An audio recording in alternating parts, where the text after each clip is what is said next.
They were afraid of what could happen next. But Roosevelt's quote to the people, his message to the people, did not end there. He went on to say this. He said, "The only thing we have to fear is fear itself, nameless, unreasoning, unjustified terror, which paralyzes." Because that's exactly what fear does. It paralyzes. It steals our confidence. It keeps us from moving forward with the strength and conviction needed to face whatever lies ahead. It was that kind of fear that had gripped the church at Smyrna that we heard about this morning in our reading from Revelation. And it's that kind of fear that can grip us and stop us dead in our tracks. And like Roosevelt speaking to a terrified country, Jesus comes to us this morning with another letter, another message, a message all about fear. But his message is a little bit different than President Roosevelt's. His message to us this morning is this: you have nothing to fear, not even fear itself. Now, don't get me wrong. The church that we heard about this morning, the church at Smyrna, they had a lot to be afraid of. They were in a difficult situation, to say the least. Smyrna was a port town about 35 miles away from Ephesus. It was a very wealthy town. But it also was unique because it was said to be the most beautiful town in all of ancient Rome. The reason why was because it had been destroyed in 570 BC. And then it had been rebuilt with a master plan around 290 BC. So it was beautiful as a city. But this rebuilding, it didn't just make the city beautiful, it gave it another benefit as well. The city was rebuilt right as the Romans were coming to power, right as they were becoming the world empire. And this new city of Smyrna, they reached out to the Romans and asked for their protection. In fact, Smyrna was the first city outside of Italy that was part of the Roman Empire. And just to cement the relationship that they had with Rome, they made the emperor their local king, or their local god.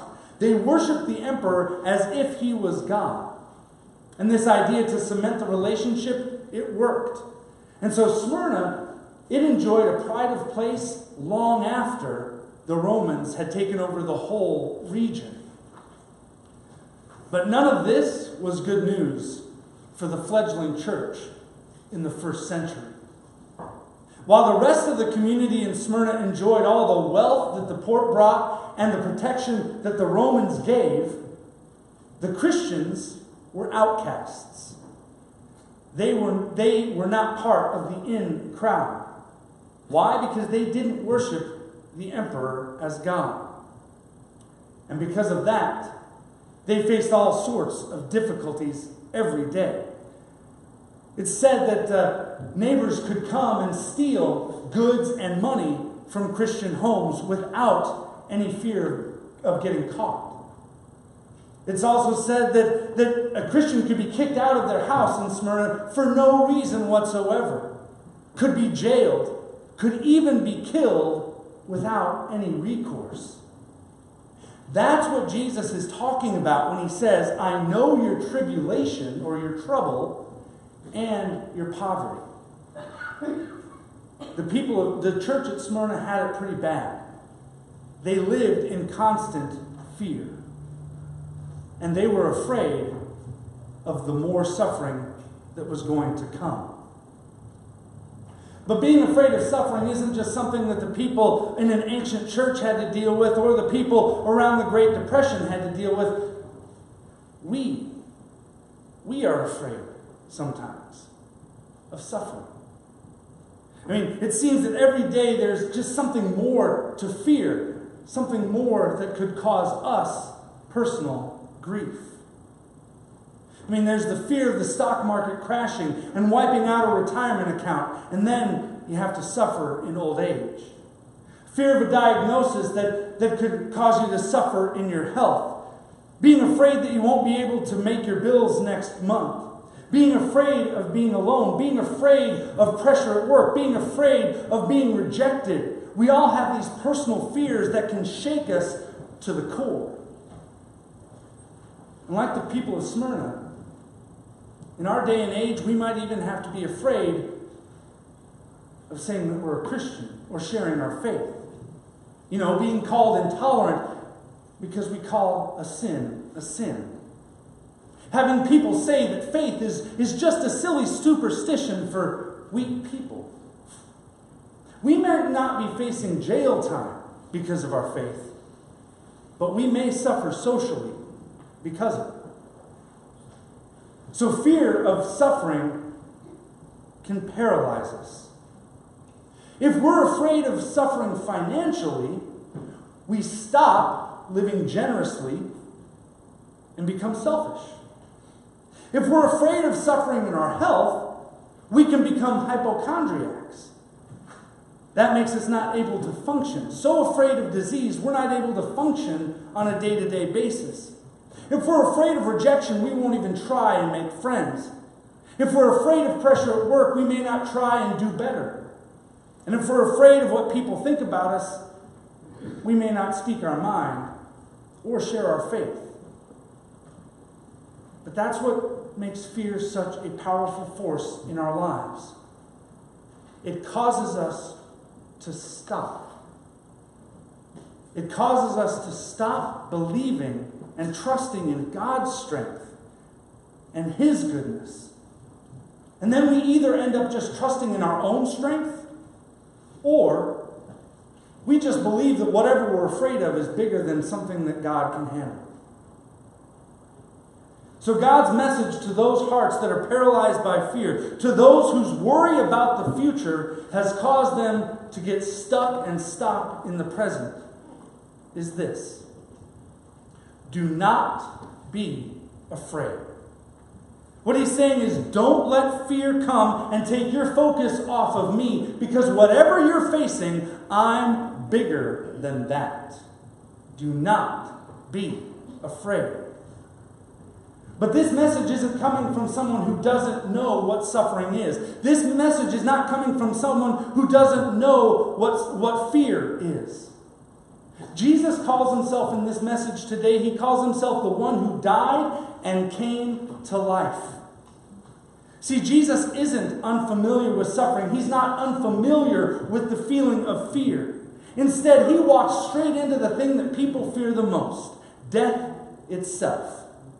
And suffering? Jesus was hung on a cross for 6 hours after being beaten mercilessly. He knows suffering. He knows fear. But he also knows the other suffering that this world can bring. He knows what it is to be poor and not have enough. He knows what it is to lose a loved one close to him. He knows what it is to be mocked for his religious stance.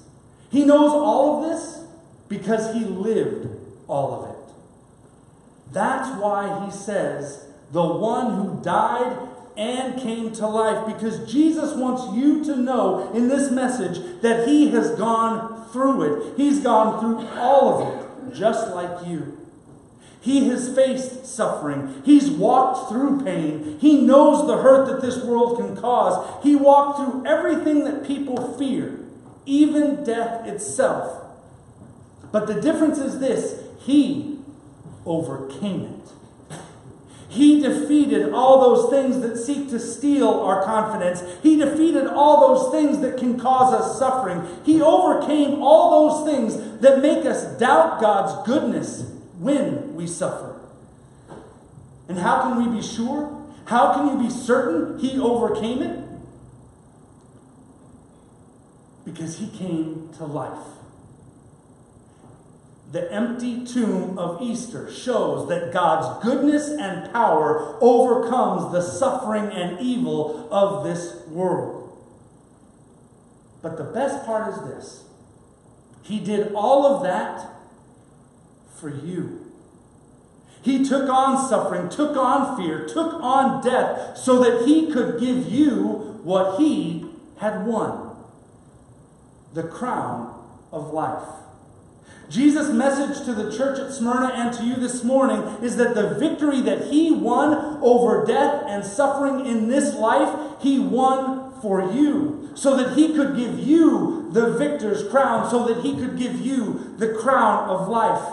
And this is a life where suffering is no more, a life where death is a distant memory, where fear is no more. The crown of life that Jesus gives you is a life where disease doesn't bother you or your loved ones anymore, where loss is a thing of the past, and where the momentary troubles of this life have been washed away in the eternal joy of heaven. And it's this knowledge that we have the crown of life that gives us the confidence to face the fears that we have today. Knowing that by having this crown, we can and will overcome anything that we fear. When I was a kid, my best friend Dave and I, he and I used to like to make these really elaborate tracks for our bikes, okay, in his field. He had this big field behind his house. And we would make these really elaborate tracks, these BMX tracks in this field. And just to make it more exciting, we would make jumps, sometimes out of bricks and boards, and sometimes, just out of dirt. And then just to make it a little more exciting still, we would dig out these pits in front of the jumps, that we would have to jump over. But that wasn't exciting enough, so we took it another step. We started to fill these pits with things like water or thorns. One time we actually filled a bucket with gasoline, lit it on fire so that we could jump over fire. Now, where were the parents? We don't know, but we were lucky enough that they weren't watching. So we were doing this just again to make things more exciting. Should we have been afraid? Well, probably, because we could have gotten hurt, right? Any of those things could have really messed us up. But the thing is that we weren't afraid. And it wasn't because we were young and stupid. I mean, that goes without saying. We weren't afraid because we were wearing motorcycle helmets. That's right, we were so cool while we were riding around on our bikes, and we were wearing these motorcycle helmets, and we knew that as long as we had this helmet on, nothing could stop us. We were indestructible. We had nothing to fear. For you, the death and resurrection of Jesus Christ, the fact that he has overcome death and suffering, is like the motorcycle helmet in your life.